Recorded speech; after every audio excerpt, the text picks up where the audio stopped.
Hey guys, good morning. How you doing today? Disabled American veteran living life currently in Medellin, Colombia.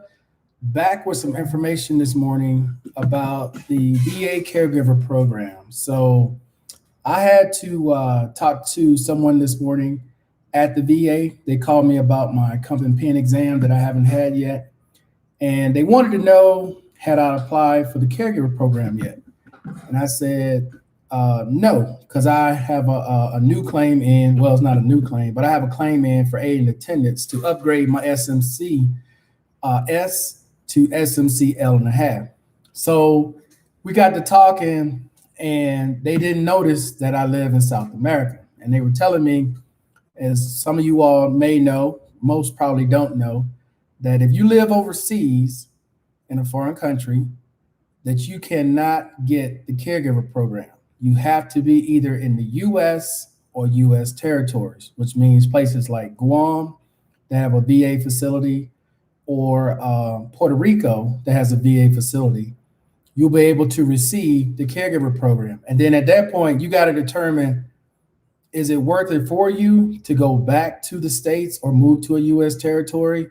Because you're talking about receiving possibly, what is it, a little over 1,600 or 2,700, depending on the severity of your disability, whatever they determine it to be, because it is a government ran program.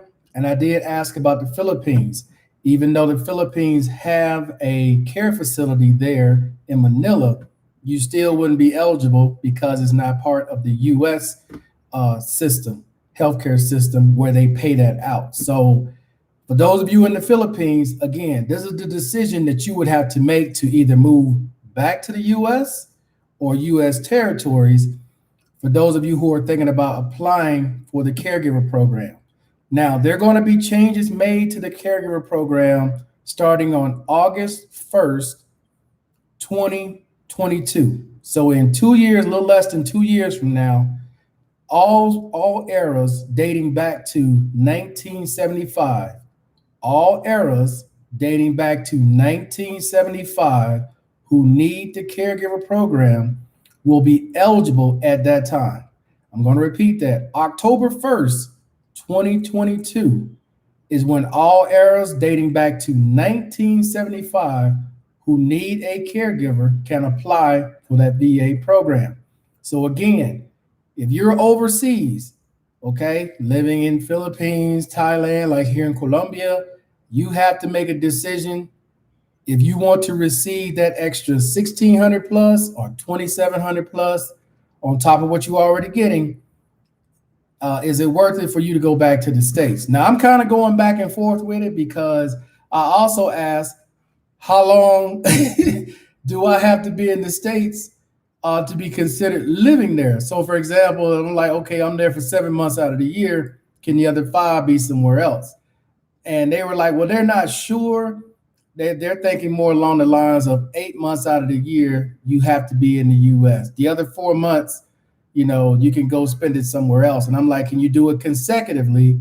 And they didn't have an answer for me. So those are going to be the questions that I have. Because if I end up moving to Puerto Rico and they're like, okay, well, this is your residence, right? Because with the caregiver program, in case some of you all didn't know this, they do come and check on you. They will do a house call. Okay. That's part of the reason why they want you in the US and US territories, is because they're going to come by and make sure that you're getting the care you're supposed to be getting, that everything is on the up and up. Okay. Because they do come visit. They don't just give you the money every month and, okay, you're good to go, like with compensation side. No, they're going to come check.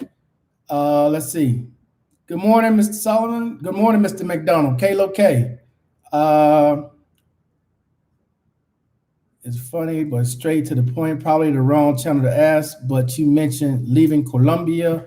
Why? Because I never said I was going to stay here permanently, but I'm paying for a caregiver here now. And I mean, I'm not paying that much for a caregiver monthly, but I'm paying out of my own pocket for that. The VA is not taking care of that. And that was one of the reasons why I always said I was never going to be here full time permanently. I knew at some point I was going to end up going back to the US. And this is part of why I was going to end up going back to the US. Is because of that reason that I pretty much just want to stay here long enough to get a passport. That's all I want. In 5 years from now, because I got to be here, unless I get married, another 5 years before I'm eligible to get a passport here. And that's all I really want. I just want two passports. I want one from here and the one obviously I got from the US. And I'm good after that. Once I get my passport, I'll probably leave that same day. That's pretty much all I want to get from here is a passport. I just wanted to have two passports. Let's see. I paid for someone to come clean my house once a month. Do I qualify? No, that's different, Mr. McDonald. The caregiver program is basically that's when you're in need of another person in your daily life. So, for example, you need someone to help you take a shower or a bath. You need someone to help you to eat, not cook your meal. I'm saying actually feed you. You need someone to drive you to your VA appointments if they don't come pick you up already. You need someone to help you get dressed in the morning, brush your teeth, brush your hair, things like that. That's what the caregiver program is all about. Just cleaning your house or cooking your food, that doesn't count. I mean, no, that won't get you into the caregiver program. It's needing the help or the assistance of another person.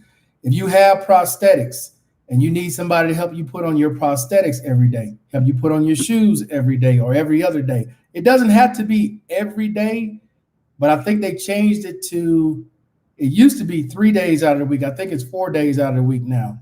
But you need the assistance of another person to be eligible for the caregiver program. And then depending on the severity of your disabilities, that determines what amount of stipend that you're paid every month. So if they say, okay, you're not that severe, then you'll probably get to 16. But if you're more severe, you'll get over to 27. Now, it doesn't go to you. You need to understand that money goes directly to your caregiver. So it could be your wife, it could be your child, it could be a friend, neighbor, whoever. But whoever your caregiver is, that money goes to them. It does not go to you. So you don't control that. Just so you know. Don't go down there like, I'm going to apply so I get this $2,700. And then, okay, well, who's your caregiver? I don't have one. Doesn't work like that. So you need a caregiver. You need someone in your actual daily life that helps you. All right. So now for those of you who may qualify now that you're post 9/11, now I'm talking about the caregiver program. I'm not talking about pensions or people who are 55 and older who served during a wartime period. I'm not talking to you all. That's a whole different conversation. I'm simply talking to people who are in need of care from another person who may be eligible now. So if you're post 9/11 and this is you can apply now. You don't have to wait till 2022 in order to get that benefit. You can simply go online right now, go to the VA's website, type in caregiver program and start your application and apply. But for those of you who served like I did before September 11th, you got to wait until 2022. That's when you can apply. All right. Unless, there's some kind of circumstances in between that time that you can become eligible. They were trying to explain something to me that I didn't quite get with that, where there are some loopholes in the system. I didn't quite get all that, but I do know for my part, I'm not going to try to do anything until after October 1st, 2022. All right. So if there's no other questions, guys, that's going to pretty much be it for this morning. I just want to make sure I get that out there. You have arguably the strongest passport in the world. What does a Colombian passport do for you? A Colombian passport opens up more doors than the U.S. passport does, because what would you rather have? One government backing you or two? This is all having to do with prior to like Brazil opening up to the U.S. and some of the other countries. There's still other agreements that other countries have that the U.S. doesn't have, where you may be required to have this visa or you may have to have this, where in this country, in most of the Latin countries that you go to, you don't have to have a visa or an amount of time that you have to leave. Like with a Colombian passport, I could go to Argentina and I don't have to have a visa.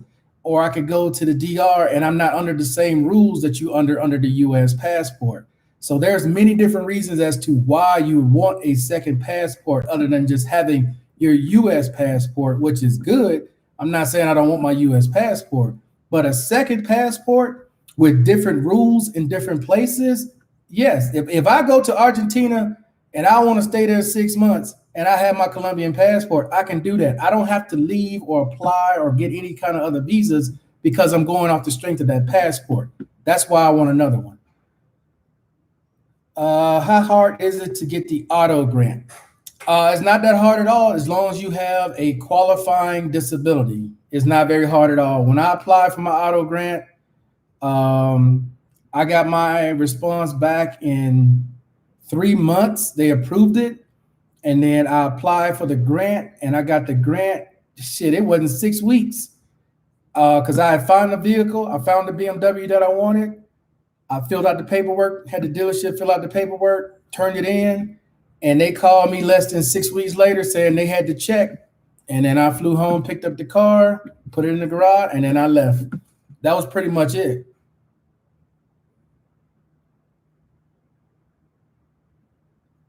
If you stay over 90 days or 180 days, will they allow you back into Colombia next time you try? If you stay over the allotted time, that's up to immigrations, but I'm pretty sure there's a penalty or something they're gonna make you go through. This is not like the DR where you can just stay and then pay your way out. No. You definitely want to keep up with stuff here. Now, I don't know anyone who's in a situation where they've gone over the 90 days or 180 days. What will happen? That's new to me. You know, most people, they come, they do their time, even if it's 180 days, which is 6 months, and they leave. I don't know anyone who has stayed beyond that point. You know, what happens after that? Sorry, I don't have any information on that. You know, I don't see why they don't do the same thing the DR does, where they just allow people to overstay and you just pay your fee and then you leave. But here, a little bit different. Any other questions you guys have? But that's definitely why, you want to get another passport, dude, because it's just the different rules. The rules are different for different countries and different areas, you know. That's why you see a lot of Venezuelans go to DR and all these other places. They don't have to have visas in order to go there, and there's no cap on how long they can stay. So why wouldn't you do it if you could do it? That was part of my assessment when I looked at it. That's what I wanted to get. So, but all right, guys, if there's no other questions, I appreciate everybody watching as always. And until the next time, guys, I am out. Peace.